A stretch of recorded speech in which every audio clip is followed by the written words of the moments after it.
Hello and welcome everybody. In today's quick video I'll be showing you how to connect your Metamask wallet to Pancakeswap.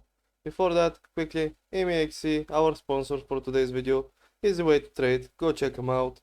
Also, FTMO, another way to trade, but actually trade with other people's money and keep 90% of the trade's profits for yourself through that platform. As long as you can provide the knowledge and skill that you can do that, they will let you up to 200k of other people's money to trade with.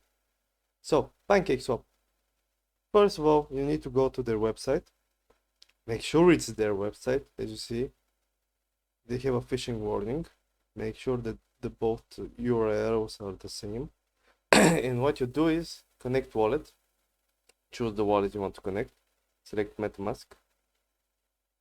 Okay, it seems I have a pending port origin because I tried it on rare.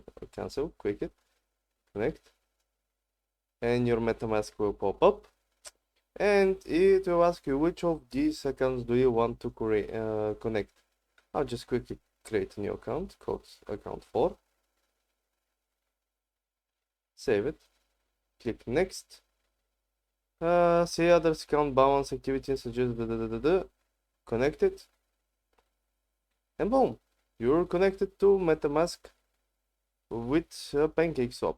You can start trading on it now, as long as you have funds in your account that you've just created. As you see, it says connected here, the green dot is here. That's how you can confirm it, and that's pretty much it. Simple stuff. Well, thank you for tuning in today again. See you next time.